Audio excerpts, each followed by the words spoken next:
Joining me now is one of the key pastors who took a stand in Houston, Texas, Dr. SteveRiggle. Steve, welcome to Free to Believe. Nice to be with you. This story still amazes me, and I have been immersed in it, but I have to ask you this question. What was it like when you first got word that your sermons were being subpoenaed?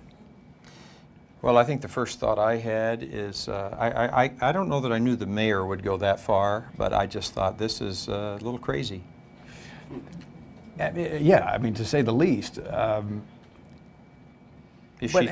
But you have a church. Let me set the stage. Let me step back for just a moment. You have a very large church in Houston, Texas. You've been very involved in the community in terms of serving the community. You are a part of the community. So this was not like it was you're some outside group there that this action was taken against. You are a part of the community. Right. 32 years in the city. And I've been there. Their church. They're engaged in serving the community, and this is not something that you would normally think. I actually have an award from that mayor. Did you have to subpoena her to get it? Something changed, I guess, in terms of how she felt about it. Well, I think, a lot has changed, but it's shown how the cultural landscape in our country has shifted. But I want to ask you a question about when this began to unfold as a pastor of a mega church, how you led your congregation into this engagement. Well, when this all actually began with a drainage fee in the city, it was very deceptive, and pastors began to rally around that. We felt like the ballot language ought to be fair. So when we got to this one, we already had a core of pastors that had joined together of all races. So when this thing came up, obviously, we weren't starting from scratch, which I think is really important in cities, so that pastors and community leaders are prepared for these things before they ever get there. And then you're scrambling after the fact. So when it first happened, my first response was, the mayor can have every sermon I have, but she's not getting it with a piece of paper from the court. Now, there's no way I'll give that, and the other four were all friends of mine out of these times, and all of them felt exactly the same way. So collectively, we just said no. And to the congregation, it pretty much enraged the congregation and the community.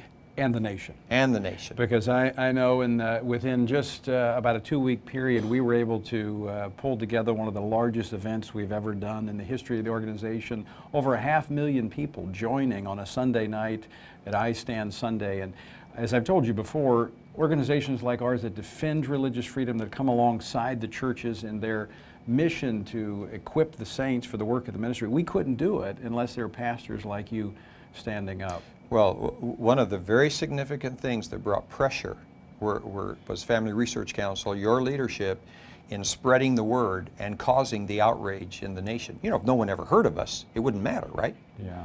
But when the word spreads, and boy, this ought to be a lesson to all of us who really feel strongly about these values, that I don't care if who we are, our voice matters. And the unity. We stand together. I want to bring in Dr. Rick Scarborough, someone you know, who you actually serve on his board of Vision America. Rick is up in our studio, and I think I want to bring Rick into this discussion regarding the impact that your church has had on the community. Rick, I know you know Dr. Riggle very well, and I want you to kind of walk us a little further into this story.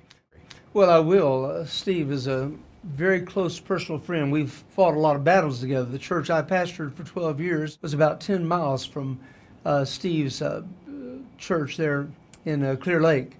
But what I'd like to do is ask Steve to talk about two things that I have watched over the years that are dear to him, that set the table for the impact his church is having culturally. And that has to do with prayer and presence. Steve, talk to the listeners. A lot of folks don't have the resources a church your size has, but you made the impact, not because of the numbers of people, but because you laid a foundation in prayer, and because you demonstrated personally the importance of presence. Talk with us about that, please. Yeah, well, I think I'd say this. One is, we weren't always big. When Becky and I started the church, and we had 12. So I know the journey all the way up. And our core convictions have never changed in the 32 years. So any size church can do what we've done. And in terms of prayer, we have a deep commitment to prayer because we believe the issues that we face in this nation will not be solved on a political basis, though we ought to be as engaged as we can. If what we need is a spiritual awakening, we all get that. So our call in seeing that happen is to pray. So we do that. All of our campuses, we have a real prayer meeting. When I'm in town, I lead one of them, and we really pray.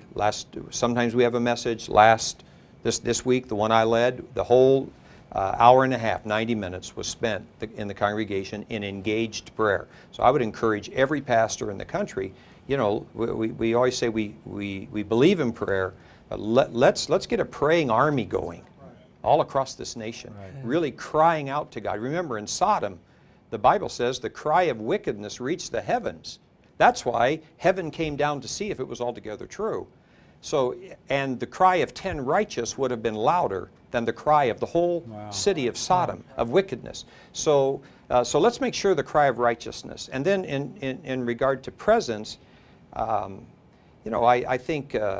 don't think we have a problem with people in the nation in terms of what they believe, their values. What we have a problem with is them standing up and speaking up collectively, together.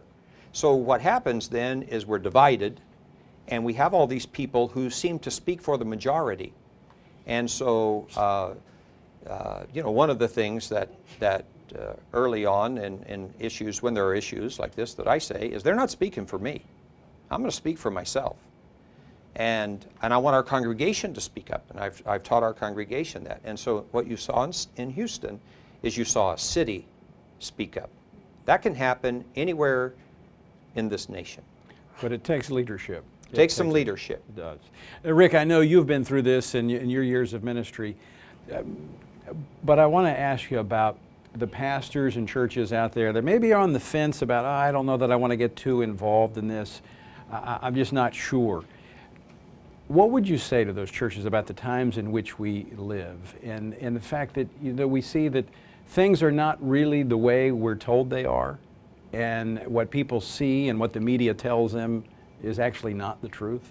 Yeah, I would just say that, in this day that we live for pastors, this is one of the greatest days to ever be engaged in regard to a pastor standing up and leading with a prophetic voice in the nation. You can go way back in our history to come to a time like this, a crucial time, the defining of the nation. So I'd encourage pastors all over the nation to, if you have influence over 50, that's 50 people you're influencing, or 100 or 200.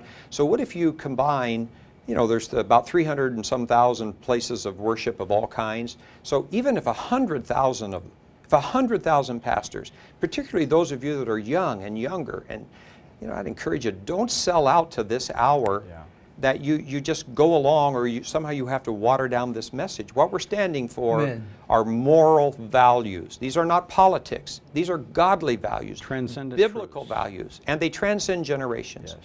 And so if pastors will stand up, their voice matters in that congregation. Absolutely. Rick, I'll give you the final question. I would say to all the pastors listening, what a great day we live in. No one goes into the ministry for the money. They go in because there's a burning desire to make a difference. A lot of pastors lose their way in the course of trying to raise their families and build their churches. But preachers, God has given us a brand new opportunity to matter. This is the day when preachers can stand up and speak out. And I believe when we do, God invades with His power and presence. What a great day to make a difference. Absolutely. But I want to go back to one final point, and it's leadership.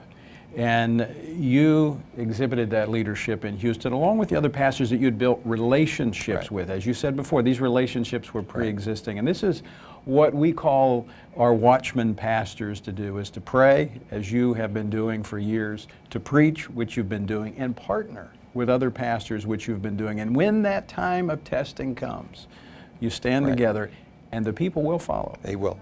They absolutely will. They will stand there. You don't have to be ugly about this. What you do have to be is very determined.